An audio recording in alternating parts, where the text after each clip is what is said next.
Hi BookTube, my name is Sarah and welcome to the Bookish Knitter. Today I am coming to you with a library haul. This is for August of 2021. However, all of these books are going on to my September TBR, so they're not getting read till September. It's okay, it's not like these are books that are like a 7-day hold or anything like that. I've got lots of time with them. I can renew these if I need to. It's not a huge deal, so I'm not totally worried about it. But I went over to the library today and I'm kind of loving perusing the library. This is my way of mood reading, if you will. Even though I'm not a big mood reader, but I spent 45 minutes just wandering around the library. I picked up these 7 books just because they looked like they were going to be fun to read. Some of them I've heard of, some of them I have not, which is always enjoyable. But yeah, so let's get into them, shall we? So the first one is a historical romance novel, and this is The Earl Next Door by Amelia Gray. This is the first in the First Comes Love series. So a nice little mass market paperback. I have heard good things about this one. I've been wanting to read it. I have not read this author before, but I'm very much looking forward to it. So, yay on that one. Gorgeous cover, isn't it? Isn't that stunning? So yeah, looking forward to that one. The next one here is actually one that I have to read from NetGalley. And it's been out for a while because I believe the 3rd book is being released. And this is the first in the series. It's a little beat up. Clearly, it's been loved by the patrons at the library. But we have Bringing Down the Duke by Evie Dunmore. This is the first book in the A League of Extraordinary Women novel. And like I said, I do have it from NetGalley to read, so I am looking forward to that. I've heard mixed reviews about this one, but I thought it would be a fun read. So yeah, I'm looking forward to it. Another historical romance. I have a lot of historical here, you guys, to be honest. I think I only grabbed a couple contemporary, it's rare for me. The next one that we have here is actually a historical fiction novel. And I have heard this one, I think Krista from Books and Jams, she read this one. I don't know if she particularly loved it. Again, this is another one I've heard mixed reviews about, but it sounds really good. And this is The Book of Lost Names by, is it Kristen Harmel? This drives me crazy when they cover the title. But not only, sorry, my cat's trying to get into things over here, but they also cover it here too. Come on, guys. Is it Kristen? I believe it's Kristen. Yes, Kristen Harmel is the author. So again, The Book of Lost Names. Yeah, it just looks really good. And there's something about a hardcover with this, that plasticky bit from the library. I love it. I absolutely love it.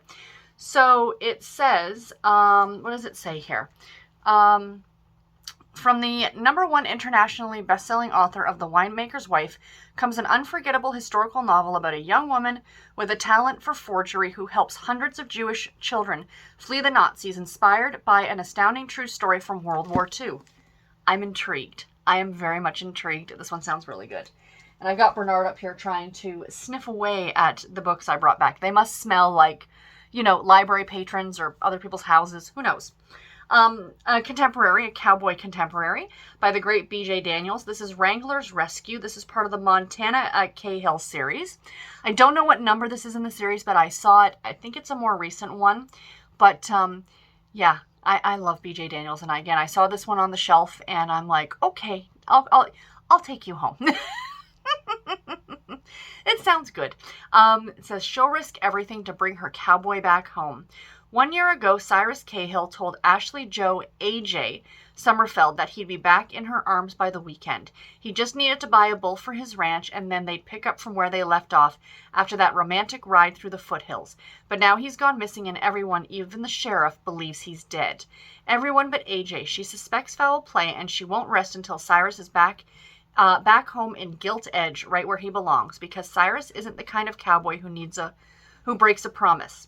And since she's not the kind of woman who gives up on her man, AJ will risk anything to help bring him home, even her own life. That sounds really good, doesn't it, you guys? Oh, I'm looking forward to that one very much. The next one that we have here is another historical, and this is Brazen and the Beast by the great Sarah MacLean. I love Sarah MacLean. This is the 2nd book in the Bare Knuckle Bastard series. I've read the 1st book, which was Something in the Wallflower. What was the 1st book? Wicked and the Wallflower. So now this is the 2nd book in the series. I'm very excited. Can we talk? Step back, friends. Step back. Oh, love it, love it, love it. I just love the color of this cover. It's so gorgeous. So it says, the lady's plan. When Lady Henrietta Sedley declares her 29th year her own, she has plans to inherit her father's business, to make her own fortune, and to live her own life. But first she intends to experience a taste of the pleasure she'll forego as a confirmed spinster. Everything is going perfectly until she discovers the most beautiful man she's ever seen, tied up in her carriage and threatening to ruin the year of Hattie before it's even begun. It's all I'm going to read you from the back. That just sounds so good. Sarah MacLean, I am such a fan of hers. I haven't read her stuff in a while. I think the last one I read by her was Wicked and the Wallflower, and it was probably a year or more ago. So I saw this one on the shelf, and I went, yes, please. I want to read this one next. Her new book, Bombshell, comes out later this fall, and I'm very much looking forward to it. Next up, we have another contemporary, and this is, I know the author, but the book did not sound like I hadn't heard about this book before. And we have Kings of Country, Jace. So I think Kings of Country is the series, and Jace is the title, and the author is Sasha Summers. She has written for Harlequin category, I believe. So this one, pretty straightforward on the back right here. Music is all he has, but is it enough to heal them both? Jace Black went from an oil-field roughneck to an overnight singing sensation. Now he's working on a duet with country music legend Crystal King, and he's determined to earn his way to the top. But the more time he spends with Crystal, the more he finds himself falling for her, and he's beginning to be more interested in her than he is in making a name for himself. Crystal King grew up on the stage and in the spotlight. No matter how golden her life appears, her past left deep wounds. But Jace Black makes her wish she could believe in love. To do it, she'd have to risk letting him in, and that might be too big a risk for her battered heart to take. So, has to deal with country music. It's a contemporary cowboy. I mean, this is right up my street. I love country music, and anytime I find books that are related to country music, I am right there for it. And last but not least, this was actually the first book I picked up, and I have to be honest, I'm most excited about this one. It looks so good. So this was like on the new release shelf. Sorry for my camera going in and out. And it was on the new release like shelf area that they have. This was published in January of this year, but I guess they didn't get a copy until June. And God, this is a gorgeous, gorgeous cover. Clearly this was the cover that jumped out. It was the cover that jumped out at me. Look at that, you guys. It's called Beauty Among the Ruin. And this is by, again, they covered the titles. And it says, an atmospheric, engrossing romance for fans of Downton Abbey and Somewhere in France, a real gem. And that is from an international best-selling author, Amy R. Runnan. So this is written by Janelle Kreshkilke. I'm sorry. There's C-R-E. There's a C right there. But that's, sorry for mispronouncing her name. But this one looks so good. So just let me read just a little bit of the back of this for you guys, okay? A Scottish lord and an American socialite discover love during World War I in this gorgeous historical romance. That's all I'm going to say. So she is essentially, in 1914, sent to England to by her parents to cure her, it says, of her frivolous ways. And then the Great War breaks out.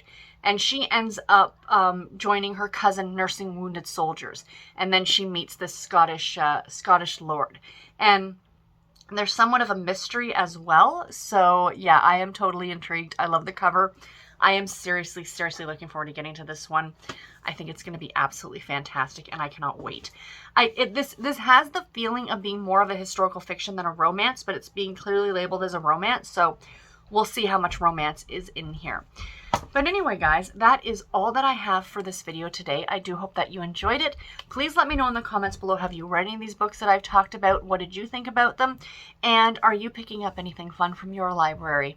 And until my next video, everybody, take care and happy reading. Thank you all so much for watching.